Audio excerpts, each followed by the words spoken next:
जवाब नहीं दिया। देखिए, पोस्टल बैलेट की जो स्कीम है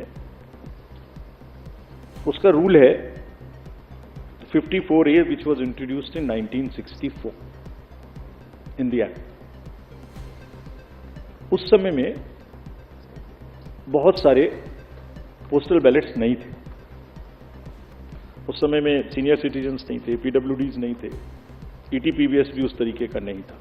तो धीरे धीरे संख्या बढ़ रही है और for an inclusive election it is necessary that we extend this facility. जैसे पिछली बार आप ही ने कहा था कि आप लोगों को ये फैसिलिटी नहीं है, हमने जाके एनेबल की। सबको मिलनी चाहिए, एसेंशियल सर्विसेज वालों को मिलनी चाहिए। लोग कहते हैं हमसे हमें वोट देने का अधिकार क्यों नहीं, नर्सेज, डॉक्टर्स, बहुत जगह से बात आती है। हम वी आर ट्राइंग। हमने तो रिमोट वोटिंग में जो लोग घर से बाहर चले गए उन तक के लिए प्रयास करने की कोशिश की थी, जो अभी समय नहीं आया। तो ये जो एक्ट कहता है, जो रूल कहता है, वो क्लियर कहता है कि postal ballot counting will start first.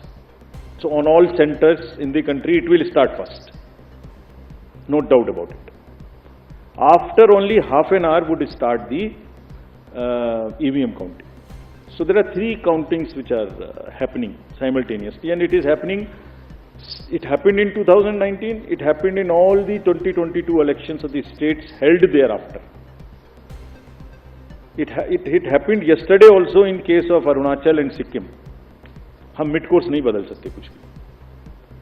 और क्यों नहीं बदल सकते? Because it is compliant with the rule. क्या कहता है कि तीनों स्टार्ट होंगी और उसके बाद निर्विरोध तरीके से लास्ट तक कंटिन्यू करेंगी। पोस्टल की तरह चलेगा, ईवीएम की तरह के चलेगी। जैसे ईवीएम खत्म होगा वैसे ही 5 वीवीपैट की पर्ची का गिनना शुरू हो जाएगा।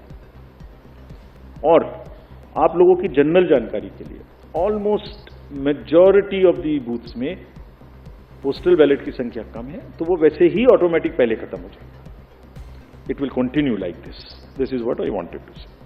सब्सक्राइब करें साम टीवी, क्योंकि हम आ गए हैं अब आपके बीच। दिखाएंगे सत्ता के वादों और अपराधियों के एक एक कारनामे की हकीकत। और हाँ, अगर आपके पास भी हो कोई ऐसी खबर तो कमेंट करके हमें बताएं, क्योंकि बिना डर और दबाव के हम दिखाते हैं हर एक खबर डंके की चोट पर।